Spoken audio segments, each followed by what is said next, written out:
Sehemu za siri hazitakiwi kuonwa kila wakati. Macho yako hayapaswi kuonaona sehemu za siri kila wakati. Na sasa hivi kuna vijana wengi sana wamepungukiwa nguvu za kiume, na sababu kubwa hawajui ni nini. Kwa sababu ukiingia kwenye mitandao ya kijamii unaona watu wako uchi. Pia unaangalia pornography, unaona wanawake wako uchi. Alafu siku hizi sex imekuwa ni rahisi sana. Ni pesa yako tu unanunua mwanamke, unafanya naye mapenzi. Wanawake wenyewe hata kama si wa kununulika tu, wa mtaani kutongoza ni wengi, ni rahisi, unapenda ngono.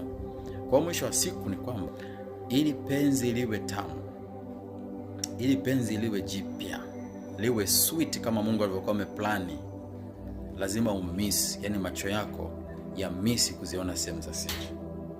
Lazima macho yako na mikono yako imisi kushika sehemu za siri za mtu. Ukimiss, siku ambayo ukipata inakufanya ujisikie very excited, hali ya feeling nzuri ya mapenzi. Utauliza kwamba je, wale ambao wameoa, sababu wameoa na wanaziona kila siku.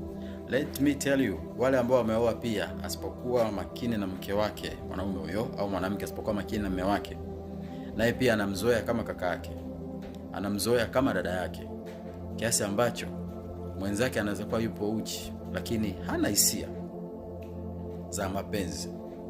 Hata akitoka kuoga anapita yuko uchi wa mnyama, wala mwanaume hana hisia na yule mwanamke. Au mwanamke anamwona mume wake yupo uchi, hana hisia naye. Kwa nini? Kwa sababu sehemu za siri hazitakiwi kuonwa. Macho yanatunza kumbukumbu.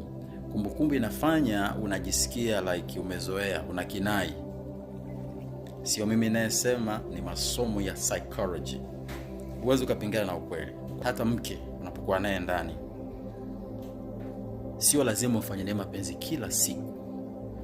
Wale mliooa mtacomment hapo, mliolewa mtacomment hapo. Mapenzi matamu ya mtu wa kwenye ndoa pale ambapo leo mnaweza mkafanya, kesho ikapita kalala, kesho kutwa ikapita mkafanya, baada ya siku moja mbili, yanakuwa mapenzi matamu kuliko yale ya kila siku. Kufanya mapenzi kimazoea kwamba unafanya kwa sababu unafanya mwenzako hana hisia, unafanya yeye hisia zake zitakufa kwako. Lakini ikiwa kama ya zamani ile, hauioni, hauishiki, siku ukiishika unaishika kweli. Yani hisia zinakuwepo leo na kesho unaishika kweli. Baada ya hapo muda unakata, hauioni, imefichwa. Baada ya siku 2-3 unaishika tena. That's absolute sex. Stay focused, stay stoic. This is the RK